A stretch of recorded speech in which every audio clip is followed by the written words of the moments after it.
Coming up, how a handsome prince got caught up in one of the world's most terrifying murder mysteries. If you're searching for streaming recommendations this weekend, look no further than Amazon's Royal Murder Mysteries. I lost half a day down the Prince Albert Victor Jack the Ripper rabbit hole thanks to the docu-series. Did you know about this urban legend that accuses Queen Victoria's grandson of being the infamous serial killer? I had no idea. Royals plus true crime, this is the kind of chaos I am welcoming into my life. While historians argue that Prince Albert Victor could not physically be Jack the Ripper, there is an oddly understandable explanation for motive. And by the way, Prince Eddie's reckless and irresponsible behavior honestly makes Prince Andrew look like a choir boy. As one of the experts on the program says, there is smoke, but we don't know if there's fire. Let's discuss how a handsome prince got caught up in one of the world's most terrifying murder mysteries. Prince Albert Victor, Duke of Clarence and Avondale, was a figure shrouded in mystery, scandal, and intrigue. Born on January the 8th, 1864, he was the eldest son of Edward VII, the Prince of Wales, and the grandson of Queen Victoria. Historian James Sherwood said, as a boy, Eddie was described as good, kind, and sweet, which pleased Queen Victoria. In fact, Prince Eddie was one of her favorite grandchildren. However, later, his life was marked by a series of controversies that ranged from salacious scandals to dark rumors, the most notorious being his alleged connection to the horrific Jack the Ripper murders. A man who was once second in line to the British throne, a murder suspect? Prince Albert Victor, known as Eddie to his family and friends, was born into the House of Windsor at a time when the British Empire was at its most influential. As the eldest son of the Prince and Princess of Wales, he was destined for a life of privilege and duty. However, Eddie's childhood and education was far from smooth. His intellectual abilities were often questioned, and he was considered a pretty poor student. His education was overseen by the renowned tutor John Neil Dalton, a tutor specifically chosen for him by Queen Victoria. But despite Dalton's efforts, Eddie showed little interest in academics. Reports suggest that Dalton was verbally abusive towards the boy, called him lazy, and was highly critical of his development in school. After he went off to Cambridge University, the historian Guy Walter joked that Eddie was such a terrible student that his teachers accused him of not knowing the meaning of the words to read. He described him as a perfectly likable individual, but exceptionally dim. Post-Cambridge, the prince was made a military officer, but don't get too excited. Eddie's military career was also unremarkable. While he did not manage to distinguish himself in any significant way, his superiors did discover that he learned things much faster through listening and going through the motions versus reading and writing. But his lack of focus and dedication led to concerns about his suitability as a future monarch. Despite these shortcomings, Eddie was a handsome and charming young man, which made him a favorite in social circles and among the ladies of the court. James Sherwood explained that Eddie very much looked the part of a dashing young prince in his uniform, and that his father used to joke with the royal children that they should refer to him as Prince Eddie Collars and Cuffs because he had a very long neck and he'd wear exaggerated collars and exaggerated cuffs. He referred to him as a masher, a swaggering dandy soldier with a twirly mustache. In 1888, Eddie moved to London. Victorian society was very strict, Queen Victoria herself leading the charge of London's moral crusade. But that's where Eddie's vices allegedly explode. The prince's life was marred by a series of scandals that rocked the Victorian establishment. One of the most notorious was his alleged involvement in the Cleveland Street scandal of 1889. This scandal revolved around a male brothel in London's Cleveland Street, which was frequented by several high-profile clients, including members of the aristocracy. This was completely taboo at the time. When the brothel was raided by police, it was rumored that Eddie was among its clientele. Although there was no concrete evidence to implicate him, the mere suggestion of his involvement caused a public uproar and absolutely damaged his reputation. He was now on the police's radar, and some suggest it was the first domino to fall, leading to chaos in Eddie's life, leading to Eddie inevitably being attached to the Jack the Ripper murders.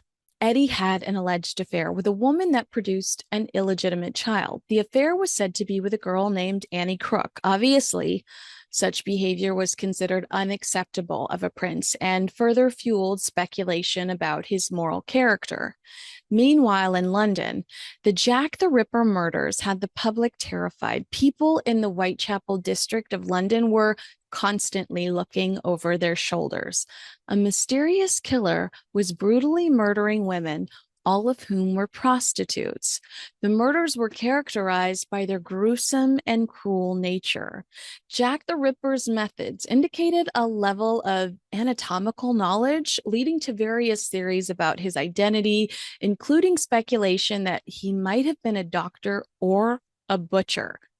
But could it have been a prince that barely escaped university? The most endearing and sensational rumor associated with Prince Albert Victor is his alleged connection to the Jack the Ripper murders. Several theories emerged linking Eddie to the murders, the most famous being the royal conspiracy theory. This theory suggested that Eddie had fathered the illegitimate child with Annie Crook, who was subsequently placed in an asylum to protect the royal family from scandal. According to this theory, the murders were carried out to silence those who knew about the affair and the baby.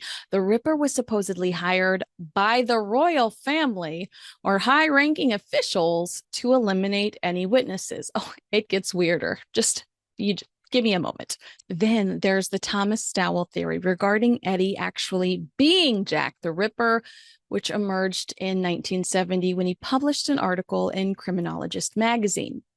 Stowell suggested that Prince Albert Victor had committed the murders due to a combination of insanity and syphilis. Yes, I said syphilis, and I'm not happy about it. Stowell based his theory on several points. He claimed that the prince had contracted syphilis during a trip to the West Indies, which eventually affected his brain, leading to insanity. Stowell actually referenced private papers and letters allegedly written by Sir William Gull, Queen Victoria's physician, which supposedly detailed the prince's condition and violent tendencies.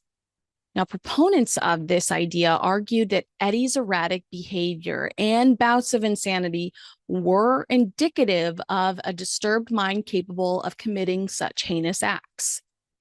The author argued that Eddie's whereabouts could be linked to the times and locations of the Ripper murders, suggesting he was in London during critical periods. Stowell's theory generated significant controversy and interest, partly because it implicated a royal figure in one of history's most notorious series of crimes. However, it faced substantial criticism and skepticism from historians and true crime junkies. The main points of contention included, well, a lack of solid evidence. Stowell's claims were largely based on circumstantial evidence and hearsay. The letters and diary entries he cites were never produced for public scrutiny. Plus, subsequent research showed that Prince Albert Victor's documented movements did not align with the dates of the murders, casting doubt on his ability to have committed the crimes himself. Oh, and here's a pretty important point. Many historians argued that there was no credible evidence to suggest that Eddie suffered from syphilis or exhibited violent behavior. Thomas Stowell himself later retracted his claims, suggesting he never explicitly accused Prince Albert Victor of being Jack the Ripper, but was merely pointing out a possible connection.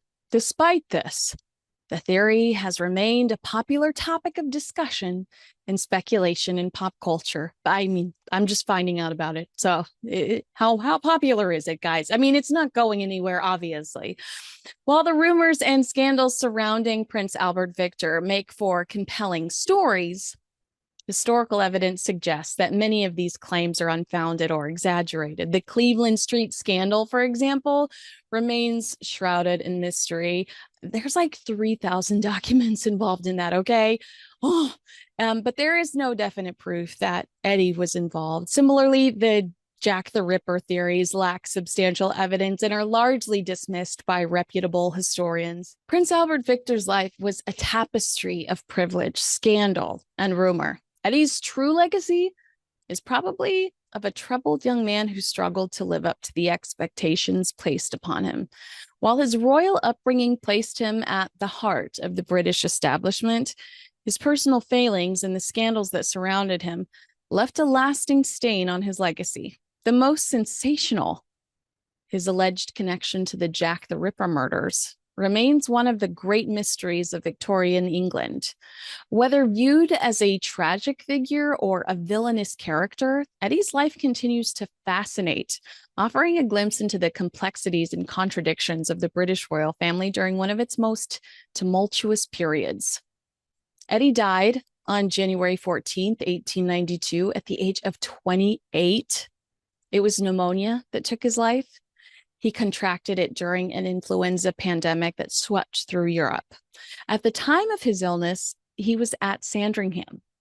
Eddie had recently become engaged to Princess Mary, and their wedding was planned for February 1892.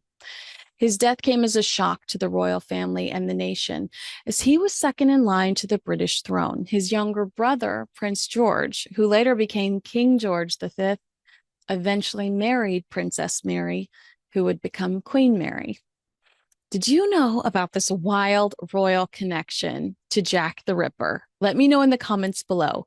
Make sure you like, subscribe, and share with a friend. Thanks so much for watching. I'm Kinsey Schofield.